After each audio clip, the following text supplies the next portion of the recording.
Matagumpay na idinao sa Surigao City ang ipinagmamalaki nitong Bonok-Bonok Festival.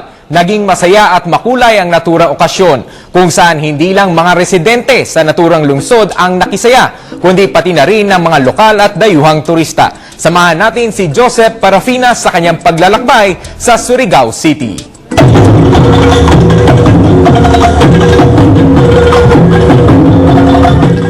Minsan pang pinatunayan ng mga taga Surigao City kung gaano kaganda ang kanilang Bonok-Bonok na Radyaw-Karadyaw Festival.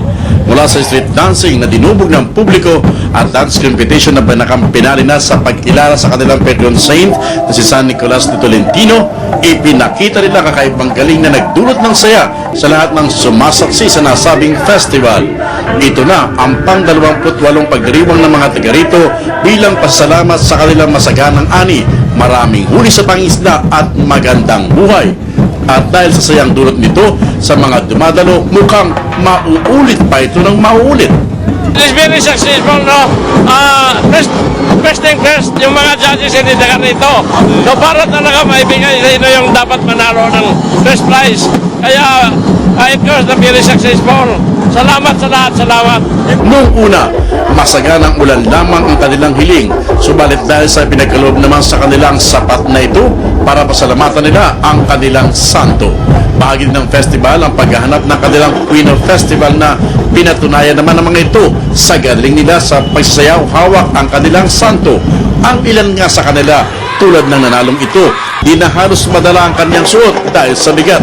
Pero baliwala pa rin makapag-perform lamang na mahusay at maayos at maging masaya ang mga nanonood.